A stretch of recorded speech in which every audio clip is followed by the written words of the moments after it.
గురు సాక్షాత్ పరబ్రహ్మ తస్మై శ్రీ గురవే నమః. అక్షరోపాధిరహిత సిద్ధాంతం పూర్ణబోధోపదేశిక శ్రీ అమలానంద వెంకట స్వామి రెడ్డి సద్గురుభ్యో నమో నమః. అస్మద్గురు సమారంభం కృష్ణ సాందీప మధ్యమం ఓంకారపీఠ పర్యంతం వందే గురు పరంపరం. ద్వయాత్మరహిత సిద్ధాంతం పరమ పురుష ప్రబోధక శ్రీ వివేకానంద శుభయార్య సద్గురుభ్యో నమో నమః.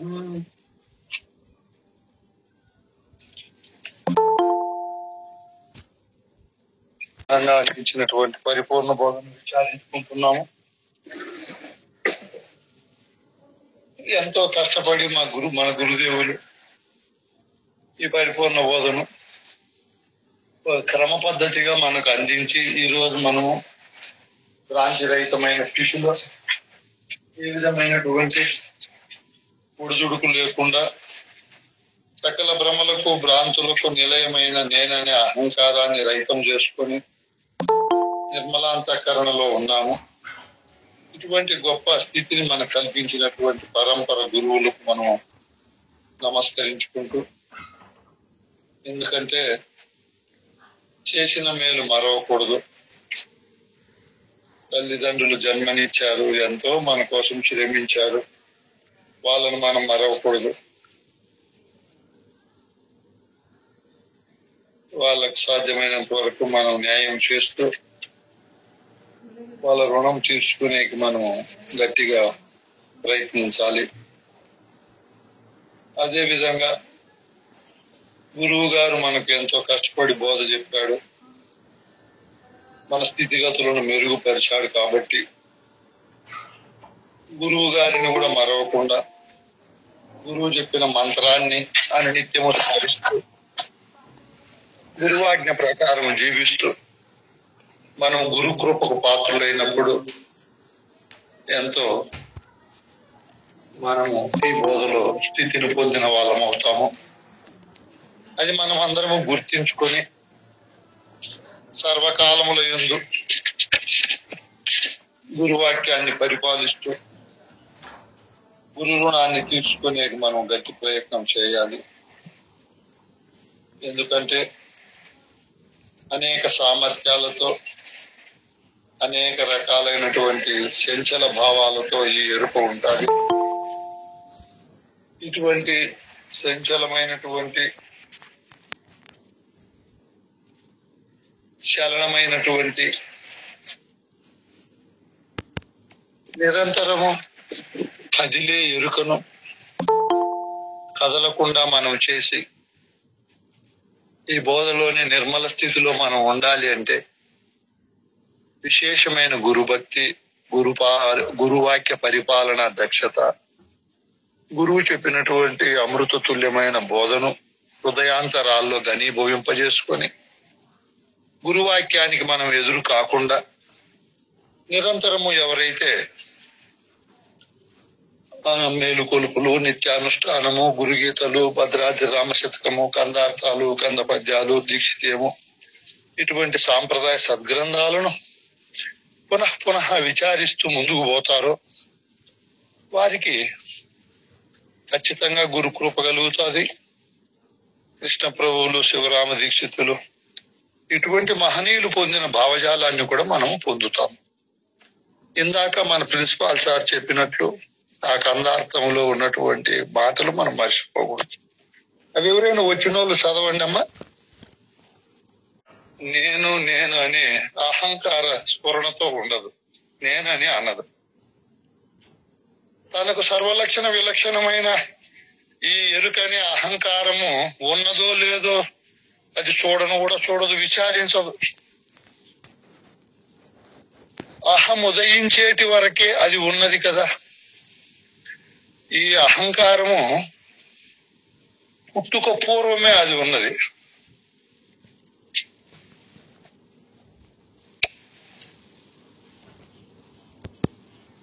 ఇంకా ఏదమ్మది?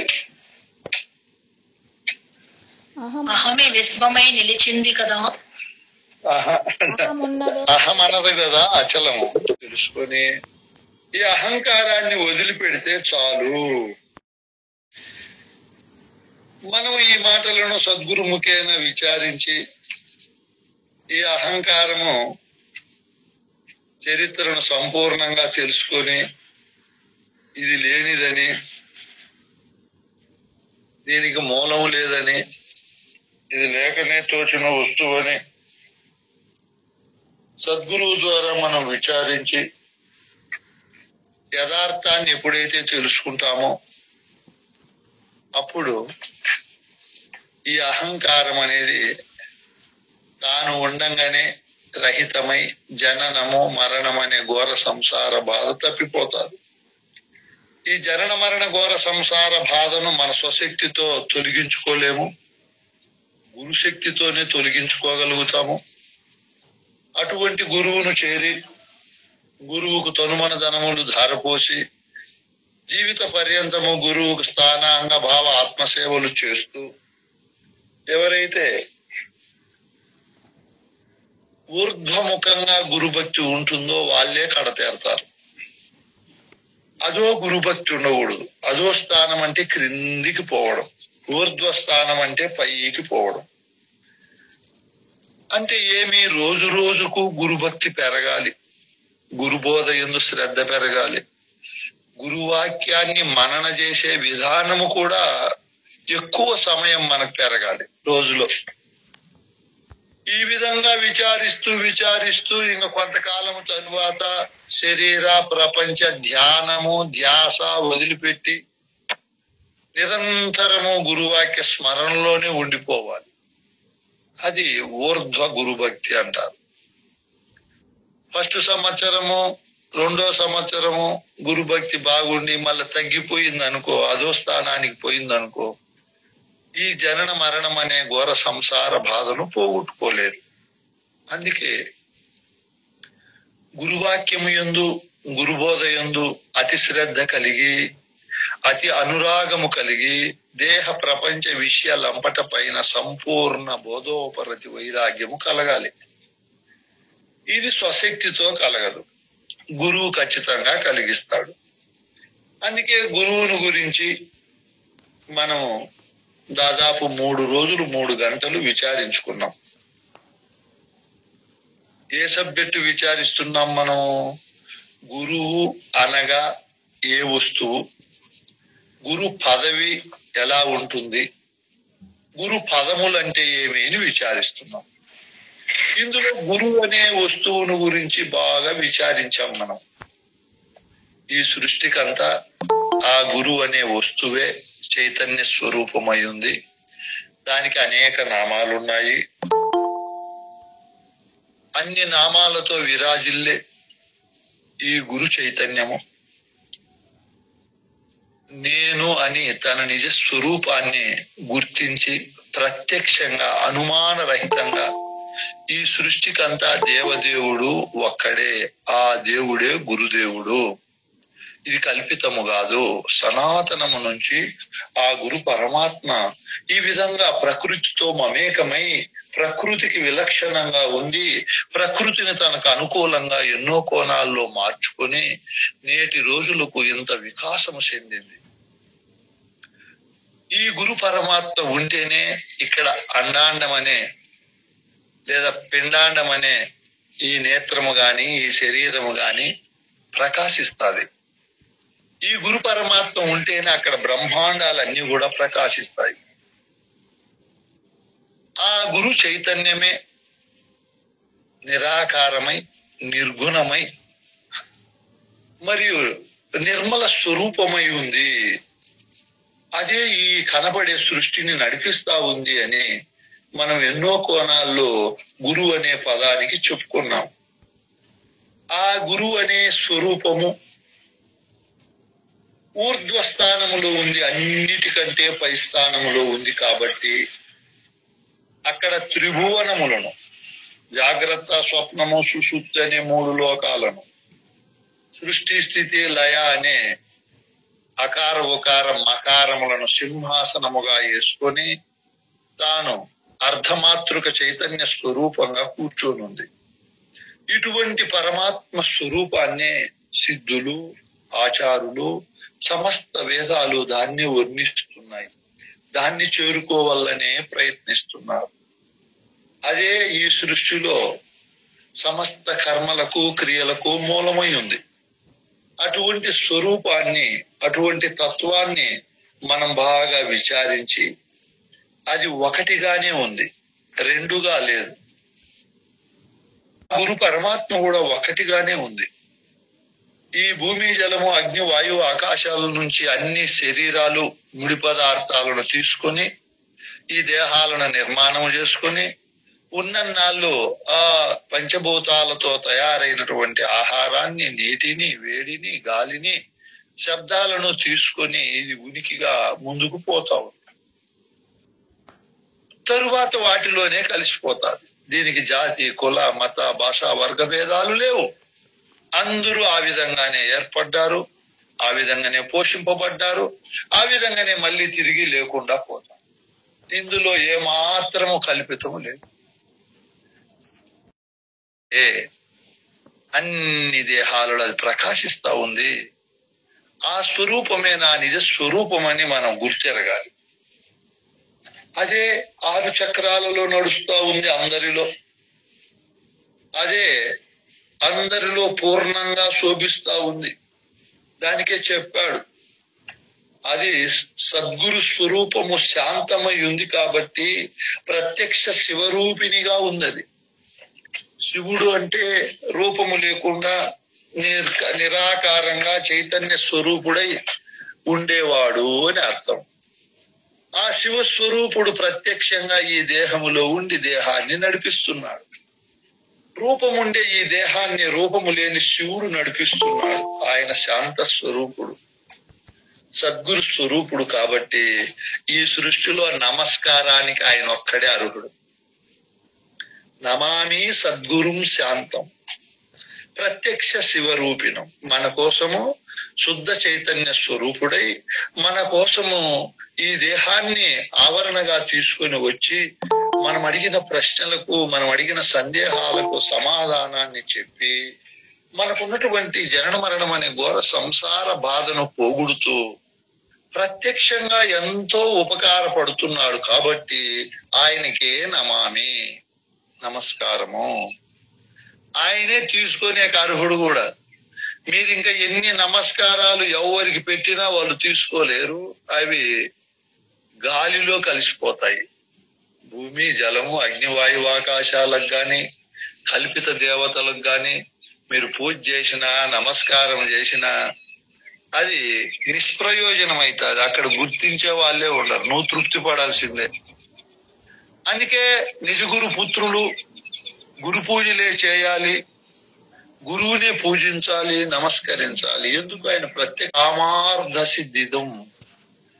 మనకుండే కామాలు, కోరికలు అన్నిటినీ తీరుస్తూ చివరికి ముక్తిని ప్రసాదించేది కూడా, సిద్ధింపజేసేది కూడా గురువే. అన్నిటి నుంచి విడుదల చేస్తాడు గురువు. ఎలా చేస్తాడు ఆయన? శిరసా యోగ పీఠస్థం. ఈ శిరస్సును, ఈ అద్భుతమైనటువంటి శిరమును పీఠముగా చేసుకొని ఇక్కడ కూర్చొని తనను ఆశ్రయించిన భక్తులకు వారికి ఉన్నటువంటి కోరికలను తీర్చి పర్యవసానంగా దేహము నుంచి, ప్రాణము నుంచి, ఇంద్రియాల నుంచి, మనోబుద్ధుల నుంచి, చివరికి ప్రపంచము నుంచి కూడా వేరు చేసి ఇవన్నీ నీవు కాదని వాటితో కలిసి ఉన్నటువంటి మన నిజ స్వరూపాన్ని తెలియజేసి వాటికి విలక్షణంగా గురువు చేస్తాడు. ఇవన్నీ నీవు కాదు. నీ పైన వచ్చే సంకల్పాలు, వికల్పాలతో కూడిన అనేక ఊహలు, అనేక భావాలు, అనేక చింతలు, అనేక రకాలైనటువంటి ఆలోచనలు, ఇవన్నీ కూడా నీవు కాదు నాయనా. వీటికి మూలమైన చైతన్యమైన పరమాత్మ అని గురువు మనకు చెప్పి సమస్తము నుంచి ముక్తిని ప్రసాదిస్తాడు, విడుదల చేస్తాడు. ఇంత గొప్ప పని సృష్టిలో ఎవరూ చేయలేరు, గురువు తప్ప. మీకు అర్థమైంది. మీరు గురువు దగ్గర బోధ విచారిస్తున్నారు, మీ బంధువులు గురువును చారణోళ్ళు ఉంటారు, మీకు వాళ్ళకు చూడండి ఎన్నో రెట్లు తేడా ఉంటుంది. మనకుండే నిర్మలము, నిశ్చలము, స్థిరమైనటువంటి వస్తు నిశ్చయ జ్ఞానము, మనకుండే ఓర్పు, సహనము, శాంతము, ప్రసన్నత, ఇవన్నీ వాళ్ళకు ఉండవు.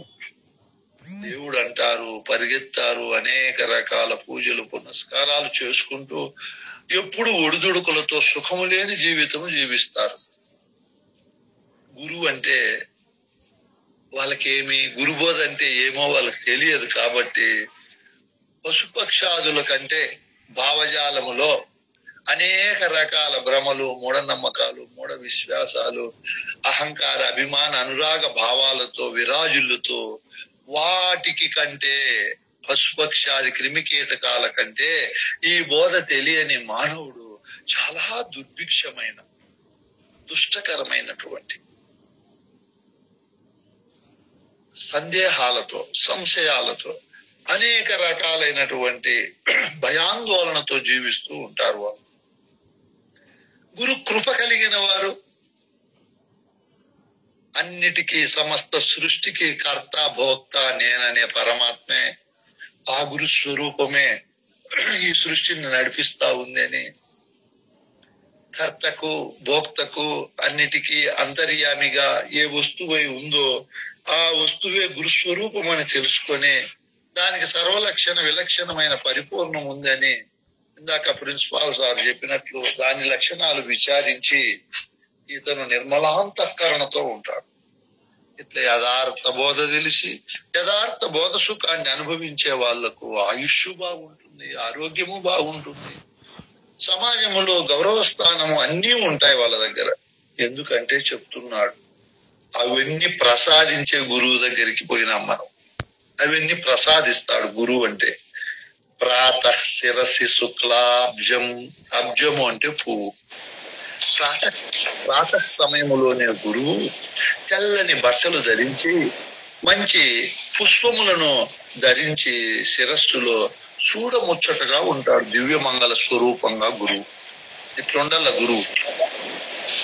ద్వినేత్రం, రెండు నేత్రాలు ఉన్నాయి గురువు.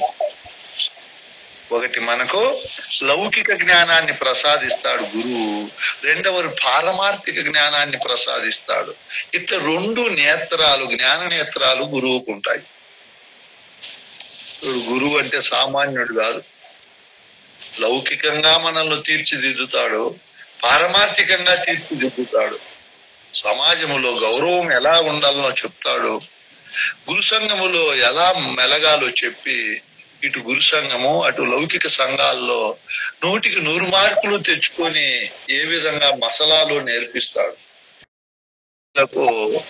గురువు ఆశీర్వచనం చేస్తాడు. నా శిష్యులు ఏ లోటు లేకుండా ఇహములో అష్టైశ్వర్య భోగ ఫలాలు అనుభవించాలని ఆశీర్వచనం చేసేకి ఒక భుజం ఉంది.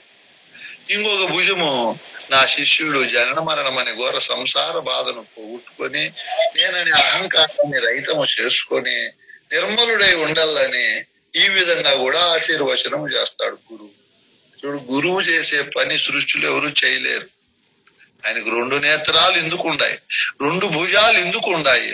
ఆయన ఎప్పుడూ మలినము లేకుండా తన హృదయం అనే శిరస్సులో దివ్యమైనటువంటి శుక్లాబ్జం, మంచి తెల్లగా ఉండే పరిమళ భరితమైనటువంటి పుష్పాలను ధరించి ఉంటాడు. శిరస్సులో ఏ మాలిన్యము లేకుండా పరమ పవిత్రంగా, పరమోత్కృష్టంగా తన హృదయాన్ని పెట్టుకుని ఉంటాడు గురువు. మరియు ఆయన వరాభయకరం శాంతం. గురువు శాంత స్వరూపుడై మనకు భయం అనేది ఒకటి ఉంటుంది. దేని వల్ల భయం ఉంది? దేహం వల్లనో, బంధు బాంధవుల వల్లనో, పిల్లల వల్లనో, భార్య బంధువుల వల్లనో, ధనధాన్యాల వల్లనో. ఇది కాదు భయం, మరణ భయం ఉంది. అమ్మా చనిపోవాలంటే చాలా భయపడతారు, చాలా ఆందోళన చెందుతారు. మరణం అంటే మన కరోనా వచ్చినప్పుడు భయపడి చనిపోయినారు. పావలా భాగం జబ్బు వస్తే 30 రూపాయల భాగం నిజం భయముతో చనిపోయారు. భయం భయం భయం. నీకు గురువు గారు వరా భయహరం, భయాన్ని హరింపజేసే బోధ చెప్పి వరం ఇస్తాడు. శాంత స్వరూపుడై వస్తాడు. స్మరేత్తం నామపూర్వకం. కాబట్టి ఇంత గొప్ప గురువు, ఇన్ని రకాలుగా మేలు చేసే గురువును పూర్వము అంటే ముందు, ఉత్తరం అంటే తరువాత, మనం లేచిన వెంటనే, మన ఎరుక పని ప్రారంభించిన వెంటనే, ఏ పని చేస్తూ ఉండినా గురువునే మనము నామాన్ని స్మరించాలని ఒక అర్థం. గురువునే మొదట ప్రార్థించాలి. ఎందుకు? మొదటుండే వస్తువు అది. మీకు చెప్పాము, భూమి మొదటిది కాదు, జలం మొదటిది కాదు, అగ్ని మొదటిది కాదు, వాయువు ఆకాశం మొదటిది కాదు. ఆ పైన ఉండే అధిభూతమైన ఆత్మ, ఆరవ భూతమే మొదటి భూతం. అదే గురు స్వరూపం. అది ముందు ఉంది కాబట్టి ముందు దాన్నే స్మరించాలి. నేను పరమాత్మను, పరమాత్మ స్వరూపుడునని ఎప్పుడు దాన్నే మనం ఆ భావములోనే నిలుచుకోవాలి, దాన్నే స్మరించాలి. దానికి గురువు అర్హుడు. మరియు ప్రసన్న వదనాక్షంచ, గురువు గారు నేత్రములు, ముఖము ఎలా ఉండాలి? తామర పువ్వులు వలె ఉండాలి. అప్పుడే వికసించిన తామర పువ్వులు వలె ఆయన ప్రసన్న ముఖముతో. ఇక్కడ మనం శిష్యులము, ప్రపంచములో, కుటుంబములో, వ్యక్తిగతంగా అనేక సమస్యలతో వేషారిపోయింటాం, అలజడి అలసట చెందింటాం, విసిగిపోయింటాం. గురువు దగ్గరికి ఆయన ముఖము చూస్తానే ఇవన్నీ మర్చిపోయేటట్లు ఉంటాడు నిజ గురువు. ఎప్పుడు నవ్వుముఖముతో సర్వదేవ స్వరూపిణం. 33 కోట్ల దేవతలు ఆయన ముఖంలోనే ఉంటాయి. మీరు భగవద్గీత వింటున్నారు, ఇంకొన్ని రోజుల తరువాత విశ్వరూప సందర్శన యోగం అని ఒకటి వస్తుంది, 11వ అధ్యాయం. కృష్ణుడు అర్జునుడికి తన విశ్వరూపాన్ని చూపిస్తాడు.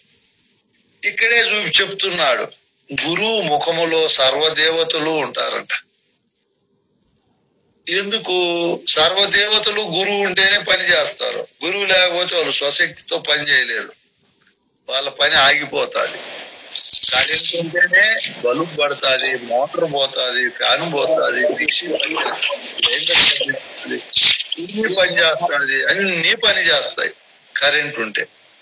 అంటే గురు పరమాత్మ ఉంటే అన్ని పని చేస్తాయి, అందరూ పని చేస్తారు, అన్ని వ్యవహారాలు ముందుకు పోతాయి. గురు పరమాత్మ లేదనుకో ఎక్కడివక్కడ ఆగిపోతాయి. అందుకే సర్వదేవతలు ఆయన సత్తా చేతనే పని చేస్తారు. కాబట్టి అన్ని దేవతల స్వరూపము గురువు యొక్క ముఖములో ఉంటారు. అట్టుండల్లా కూడా గురువు మాటి మాటికి విసుగుపడేది, కోపగించుకునేది, ఇట్లా తిక్క పనులు చేయకూడదు. గురుస్థానంలో ఉండే మహనీయులు ఎప్పుడు ఆనందంగా, తృప్తిగా, ముందే నిర్ణయించుకొని ఉండే వాళ్ళే అట్లా ఉండగలుగుతారు. ముందు నిర్ణయించుకోండల్లా. ధనం పైన ఆశ, దేహం పైన ఆశ, కీర్తి ప్రతిష్టల పైన ఆశ, శిష్యుల పైన ఆశ, ఇట్లా అన్నిటినీ విచారించి ఇవన్నీ కూడా లోపభూయిష్టంగా, లోపముతో కూడి ఉన్నాయి, వీటితో నేను వ్యవహారం పెట్టుకోకూడదని గురువు ముందే నిర్ణయించుకొని వాటితో కూడి జీవించకూడదు గురువు. ఇవి అద్భుతమైన మాటలు. గురువు శుద్ధ చైతన్య స్వరూపుడై తన గురువాక్యం ప్రకారం రహితము చేసుకొని నిర్మలంగా ఉంటే ఆయన ముఖం ఇట్లుంటాది. సర్వదేవతలు అక్కడే ఉంటారు, అక్కడే ప్రసన్నమైనటువంటి భావజాలముతో తేజోవంతంగా, మాలిన్యరహితంగా ఉంటారు. అటువంటి గురువు యొక్క తత్పాదోదక జాదార విపతంతి స్వమూర్ధని. అటువంటి మూర్తిత్వం, సంపూర్ణమైనటువంటి మూర్తిమత్వము కలిగినటువంటి గురువును ఎవరైతే తత్పాదోదక జాదారా, ఆయన పాదముల నుంచి వచ్చే నీరని ఒక అర్థము, దాన్ని తీసుకుంటారో వారికి అజ్ఞానం అనేది తొలగిపోతాది అని ఒక అర్థం. ఇక్కడ ఏముంది అర్థము? తత్పాదోదక జాదారా విపతంతి స్వమూర్ధని.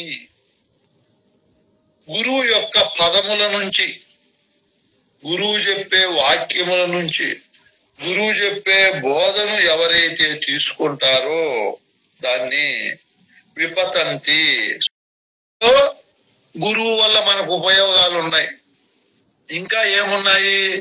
దయా సంక్షాలయే దేహంతర్బాహ్య గతం మలం.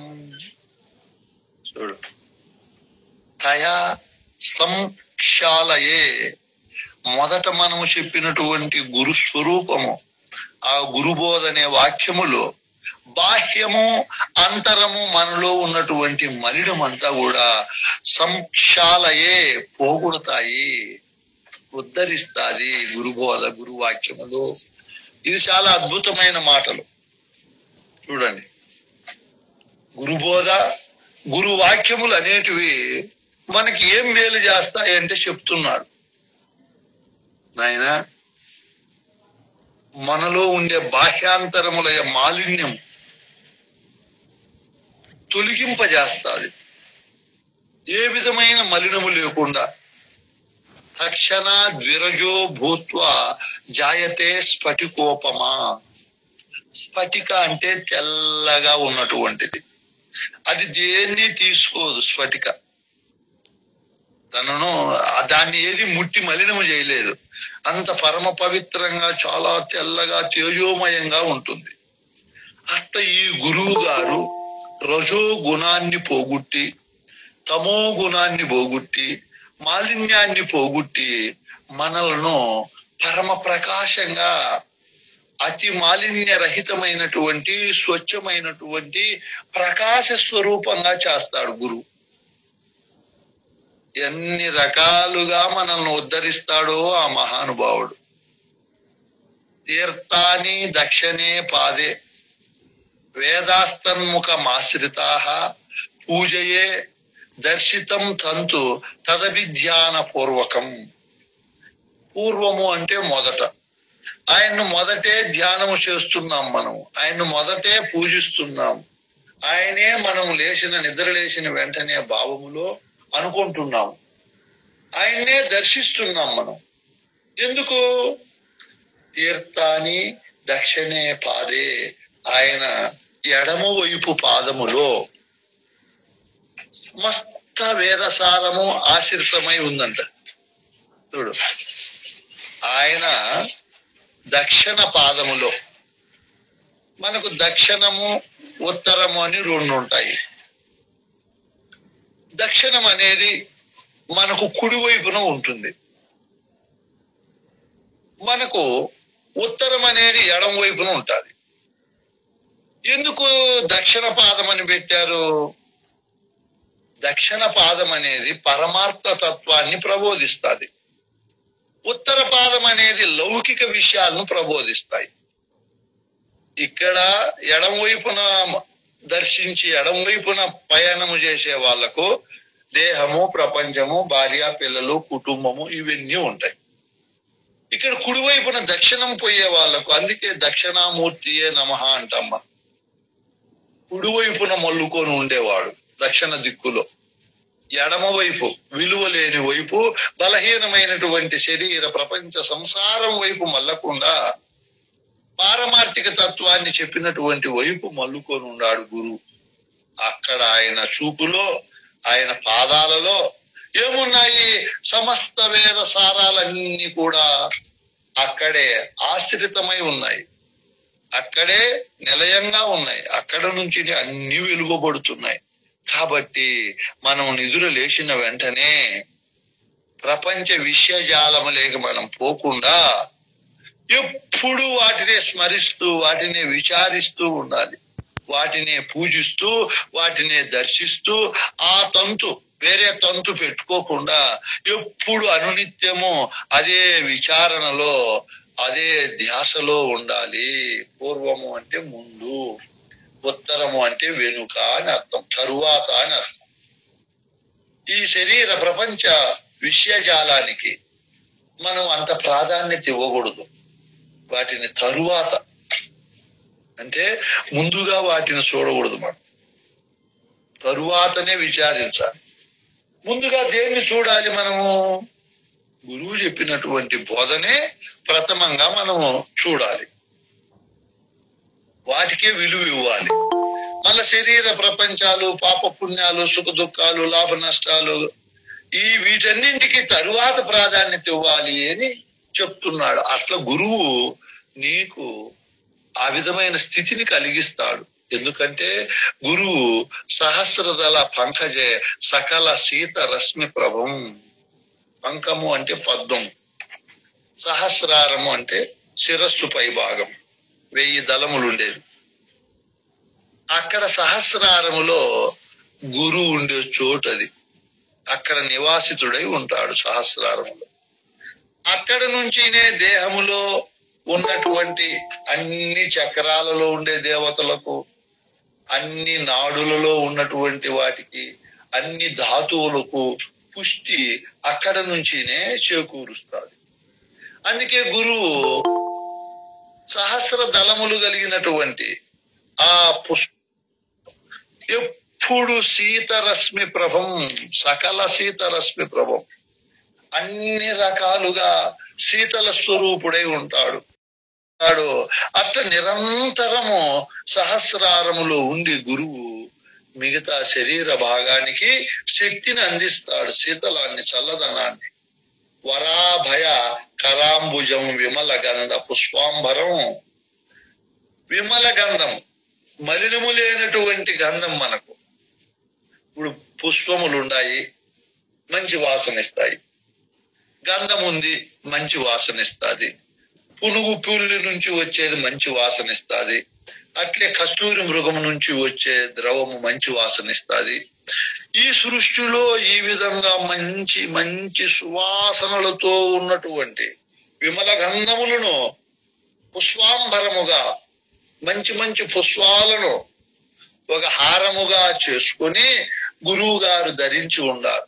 మంచి మంచి పుష్పాలు, అనంతమైన ప్రేమ అనే పుష్పం. ఈ భౌతిక పుష్పాలు 1-2 గంటలుంటే వాసన ఉండవు. గురువు ధరించిన పుష్పాలు ఎప్పుడు మంచి వాసనే ఉంటాయి. సత్యమే మాట్లాడతాడు ఆయన. తృప్తిగా ఉంటాడు, కీర్తి ప్రతిష్టలకు లోనుగాడు. సమస్త మానవుల యొక్క ఐహిక ఆముష్కిక వృద్ధిని నిరంతరము కోరుకుంటాడు గురువు. నిస్వార్థపరుడై ఉంటాడు గురువు. అన్ని మంచి వాసనలతో ప్రకాశిస్తూ ఉంటాడు ఆ మహానుభావుడు. ప్రకాశిస్తూ వరాభయ కరాంబుజం, ఆయన యొక్క కరము, చేయి ఏమి మనకు అభయం ఇస్తాది, ఏం వరం ఇస్తాది? మనకుండే భయాన్ని హరింపజేస్తాది. దేహముతో వచ్చే భయము, ప్రాణముతో వచ్చే భయము, ప్రపంచము నుంచి వచ్చే భయము, ఏ భయమైనా సరే దాన్ని లేకుండా చేస్తాది గురుస్వరూపము. ఇది ఒక గురువు తప్ప ఎవరు చేయలేరు. అందుకే చెప్తున్నాడు, గురువు అంటే ప్రసన్న వదనే క్షణం. ప్రసన్నమైన వదనము, ముఖము కలిగి ఉంటాడు గురువు. ఎప్పుడు తృప్తిగా ఉంటాడు. ఎప్పుడు ఆయన ముఖములో ఏ విధమైన మాలిన్య గుణములు కనపడవు. దంభము, అహంకారము, ఈర్ష్య, అసూయ, ద్వేషము, ఇటువంటివి ఆయన ముఖములో ఏవీ కనపడవు. సకల దేవతలు, మనకు దేవతలు చాలా మంది ఉన్నారు. వాళ్ళను చూస్తానే వాళ్ళ ముఖము ఎంతో తేజోమయంగా, ఎంతో ఆకర్షణగా, మనల్ని మనం మరిచిపోయి ఆయనకు కీర్తించి, భజించి, స్మరించి, నమస్కరించి, ధ్యానించే పద్ధతుల్లో ఉండేటట్లు ఆ దేవతల ముఖము తీర్చిదిద్దబడి ఉంటాది. ఒక్కొక్క దేవుడు ఆ విధంగా ఆకర్షణగా తీర్చిదిద్ది ఉంటారు.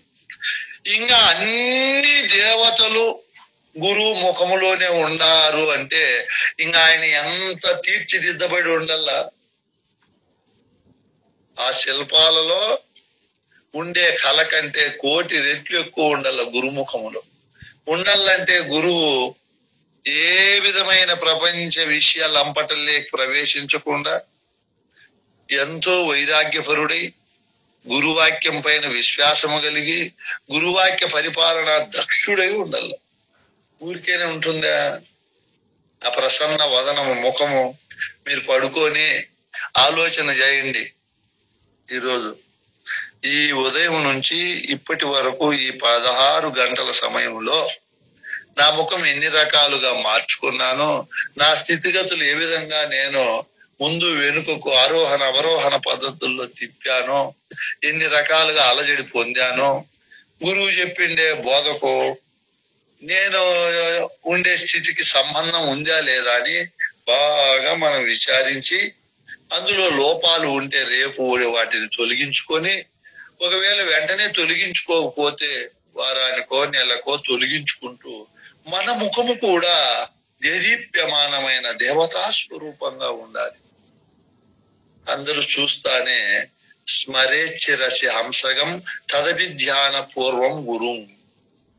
మనలనే వాళ్ళు ప్రారంభములో మనల్నే తలుచుకునేటట్లు గురువు తదవిధ్యాన పూర్వం గురు, ఈ ముఖముతో ఈ విద్యా దివ్యమంగళ స్వరూపుడయి ప్రసన్న తేజోమయుడయి గురువు శిష్యునికి అన్ని కోణాలలో ఉత్తమోత్తమంగా దర్శనం ఇస్తాడు. ఆ దర్శనాన్ని మళ్ళీ మళ్ళీ చూడాలి అనే కోరికను శిష్యుడు పొంది తాను ఎప్పుడూ ఆయన దివ్యమంగళ స్వరూపాన్ని, ఆయన అద్భుతమైనటువంటి బోధలను స్మరేచ్చిరసి హంసగం. హం అంటే తాను. ఏ విధంగా హంస పెడుతుందో ఆ హంస వలె మనము కూడా గురువు చెప్పిన బోధను అనునిత్యము స్మరేచ్చిరసి. ఆ రసాన్నే ఎప్పుడు స్మరించాలి, దాన్నే ఎప్పుడు విచారించాలి. ఎందుకంటే అది తన నిజ స్వరూపము కనుక. హం అంటే నేను, సా అంటే పరమాత్మ. నేనే పరమాత్మ స్వరూపము, నేననేదే గురు స్వరూపము. కాబట్టి నేను గురువును, నేను పరమాత్మ స్వరూపుడును, ఈ సృష్టికి అధిష్టాన చేతన బ్రహ్మమును అని తనను తాను ఎప్పుడూ స్మరించుకుంటూ ఉండాలి. గురువును బోధ చెప్పిన గురువును తన నిజ స్వరూపాన్ని రెండు ఏకముగా చేసుకొని స్మరించే దానికి అర్హత కలిగినటువంటిది గురు స్వరూపం.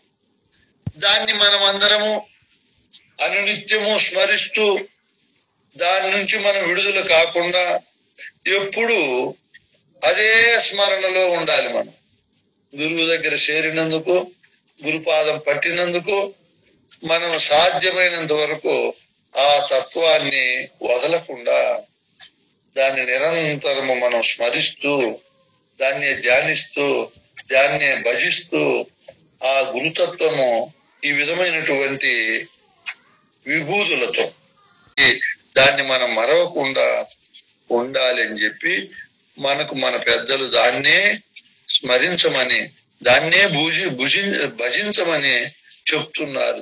అన్ని రకాల అర్హత కలిగినటువంటిది అది. కాబట్టి మనమందరము దాన్ని అర్థం చేసుకొని నిరంతరము ఆ గురువును ధ్యానిస్తూ, ఆ గురుతత్వాన్ని పూజిస్తూ భజిస్తూ అదే నా నిజ స్వరూపం అని మనము బాగా అర్థం చేసుకొని ముందుకు పోవాలి. అప్పుడు గురుబోధ విచారించినందుకు ఫలం ఉంటుంది. ఈ విధంగా మనమందరము గురుతత్వాన్ని విచారించుకొని ఆ నిజ స్వరూపము ప్రత్యక్షంగా ఎలా ఉంది, పరోక్షంగా ఎలా ఉంది, పరోక్ష అనుభూతిని ప్రత్యక్ష అనుభూతిని పొంది ముందుకు పోవాలని కోరుకుంటున్నాను. ఇంకా మనకు రేపటితో అయిపోతుంది. ఇంకా కొంచెము